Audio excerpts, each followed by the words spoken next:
LIMS software includes campaigns, a feature that allows medical schools to create personalized campaigns for students.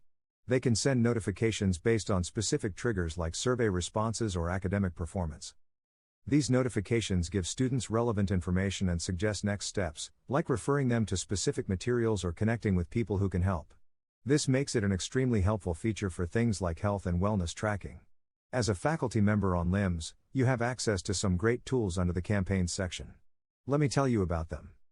First up is the Templates tool. With this, you can create both generic and dedicated templates that can be used for different campaigns. You can customize the associated campaigns and tags before moving on to the communication settings for each template. These templates are super helpful for initial communication, taking specific action in response to campaign results, and for reminder communication.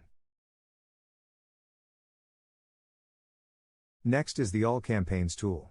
This one is great for creating campaigns by selecting individuals and using filters. You can fill out details like initial communication and reactive workflow, and even set reminder settings for the receivers. The best part is that you can view all the previous and current campaigns on the screen and even check out the details of each one individually.